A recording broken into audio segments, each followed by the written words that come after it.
You ever had one of those days where the universe just decides to test whether you're paying attention? Yeah, that was me unloading tools at my lake house, sun on my back, mind on nothing but fixing up my granddad's old dock when 3 patrol cars crawled down my gravel drive like I'd just robbed Fort Knox. That's not an exaggeration. Doors pop open and there's Bethany Crowell, HOA president, pink blazer heels, clicking posture like she's about to hand out tickets at a middle school dance, pointing at my dock, yelling that I'm building on HOA water. But right then, standing between official badges and that little woman with a binder, I learned how far folks will twist the law until the truth hits them like cold lake water. If you've ever stood your ground and watched the storm roll in, you know that feeling. Gravel popping under my tires, me backing my truck down to my house after 20 years building dams for other people. This was finally my project. The one spot on earth that felt like it was mine, not just on paper, but in every board, every hinge, every whiff of cedar and engine grease left by my granddad. Didn't even get the toolbox out before I hear that official crunch of tires. 3 patrol cars blocking my drive, officers stepping out like they're on some TV show, cautious, sizing up the scene. And there's Bethany strutting behind them, not even bothering with hello. Just points at my dock and says, "That structure is illegal. He's constructing on HOA-controlled water." The lead officer, big guy, looks like he's seen too much overtime, glances between us. "Sir, we received a report of unauthorized construction on shared property." I kept it calm the way you do when contractors are arguing about flow rates. It's not shared. I told him already, wiping my hands on my jeans, reaching for the folder in my glove box. "This whole shoreline's on my deed. Coordinates are right here." I held out the paperwork. Bethany steps in fast as a snake tries to dismiss it with her voice alone. His deed doesn't override heritage jurisdiction. The HOA has protective authority over the lakefront. He knows this. She says it like she's reciting scripture, hoping it'll stick. Heritage jurisdiction, I say. Show me where that appears in Montana land law. She just narrows her eyes. I don't have to show you anything. They'll handle it. So there we are. Me holding the only documents that matter. Her waving around invisible authority. Cops caught in the middle, waiting for someone to blink. I handed the deed to the officer. He took his time, flipping through, brow creasing. "Ma'am," he said, "this looks ordinary. No heritage seal, no easement extension, just a standard lakefront deed." Bethany's got a fallback, though. "Officer, the HOA has supplementary authority. We operate under a municipal and federal program for historic shoreline protection." I stared at her, then showed the paperwork. Her chin goes up. "The board doesn't carry sensitive documents to casual confrontations. You'll have to trust the process." Yeah, that process wasn't built for trust. The officer finally asks me to pause work until they verify her claim. I tell him that dock's been standing since 1952, before the HOA even existed. I'm just repairing it. Bethany, arms crossed, says intent to expand still counts as construction. "According to what statute?" I ask. "According to the authority vested in me by the Willow Shore Historical Preservation Charter." There's that word heritage again, carrying more weight in her mouth than any actual law. The officer tries to play peacemaker, asks everyone to cool down. I'm cooperating, I say. "But the deed is mine. The lake bed is mine, and this dock isn't going anywhere." Bethany just narrows her eyes. "We'll see about that." And when the cops retreat to their cars, whispering into radios, I know something's off.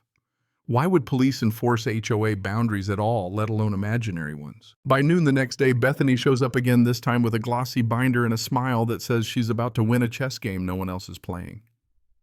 She flips the binder open. Inside's a fancy-looking map red overlay slashing across my property, everything labeled HOA Heritage Preservation Zone. I say, "This has got to be a joke."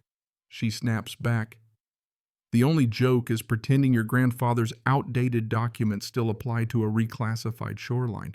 But reclassification requires jurisdiction, and she doesn't have it. Everything in that binder looks official: seal, stamps, watermarks.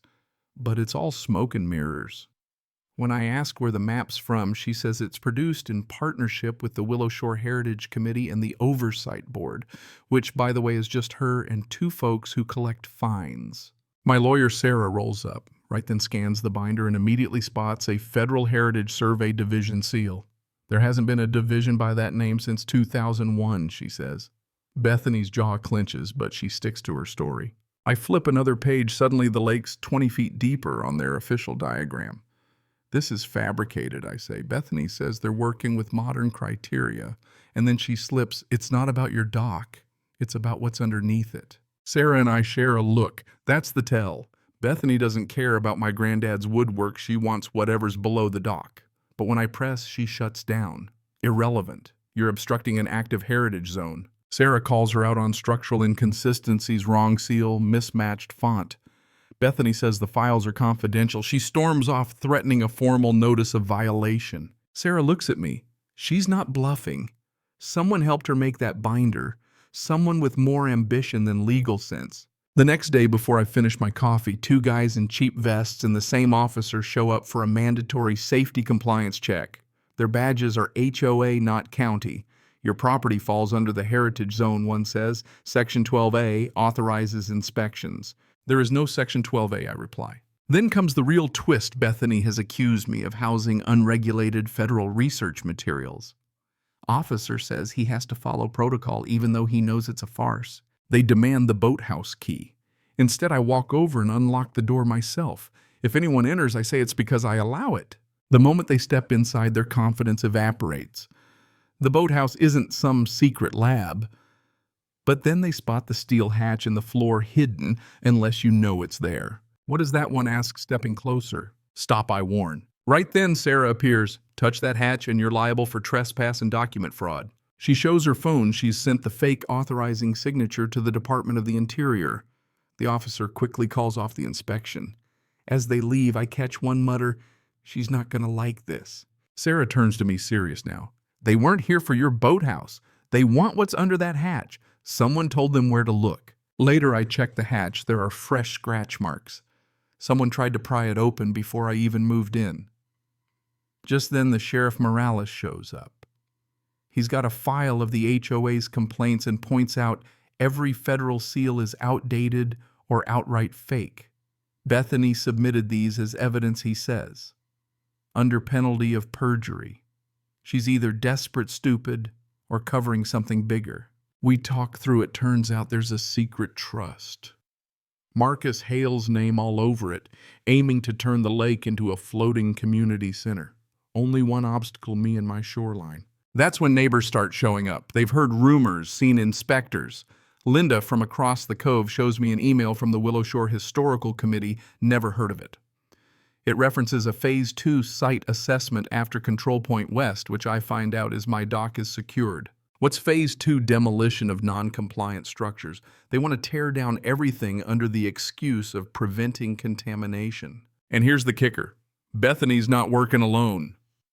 The old handyman, Tom, brings over a folder full of drone photos, midnight survey maps, and emails.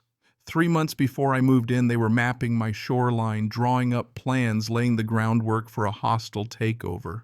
Turns out my dad left behind a notebook, diagrams, engineering plans, and on one page a schematic labeled Project Blue Echo, a subsurface chamber beneath the boathouse sealed for decades. Federal research buried history, something Bethany and Marcus Hale think is worth millions. Not for the HOA, not for heritage, but for themselves. Sarah, always sharper than a fishhook, lays out the plan. Now we use their own greed against them. Fake documents, illegal surveys, private drones, it's all conspiracy to defraud federal grants. The county will want to see everything. The county investigator, Reeves, shows up, sees the files, and his expression says it all. This is felony-level fabrication. He confirms the trust, the surveys, the signatures. Hale's name is everywhere. It all comes to a head at an emergency HOA meeting. Bethany, still in denial, tries to sell the lie waves. Her binder calls me a threat. Sarah slices through her like a hot knife. Show your documentation. Sheriff Morales is right behind, pointing out every flaw, every forgery. Reeves steps forward. Fraudulent survey data, forged shoreline expansions, a secret trust managed by Hale and Crowell. Without Jake's dock, none of this works. Bethany cracks, pleads ignorance. But her phone logs show every heritage claim was run by Marcus Hale first. He arrives slick cool, sure he can still win until Sarah lays out the surveyor contracts, the payment records, the trust charter. Hale tries to distance himself, throws Bethany under the bus, but the evidence is a landslide. By the time they're both escorted out for questioning, the whole community has seen the truth. This wasn't about safety or history. It was about money power and the willingness to bury the law under paperwork. The courtroom finale is poetic. Judge Harris, sharp as a razor, reviews everything. Sarah walks him through the maps, the forgeries, the trust. Defense tries to pass it off as administrative mistakes. But there's no spin left. The judge rules in my favor, nullifies the HOA's claims, suspends. Bethany dissolves Hale's trust and orders a criminal investigation. As I stood on my dock that evening, water calm, air finally clear, it hit me. Ownership isn't a word on a deed. It's a truth you defend every time someone comes for what you've built. My granddad's dock, my family's boathouse, they're still here. Justice landed where it needed to, and the water line never lies. Funny thing is, folks think stories like this are about revenge or karma, but really, they're about standing your ground when the world tries to redraw the map under your feet. So here's my question. When does defending what's yours cross over from right to wrong? Where's that line between justice and just not backing down? Drop your thoughts below. Ever faced off against a bully in a suit or had to fight for what was yours? Let me know, because justice only works if folks like us don't back down. And if you want more stories about holding the line, hit subscribe, because around here the truth's just getting started.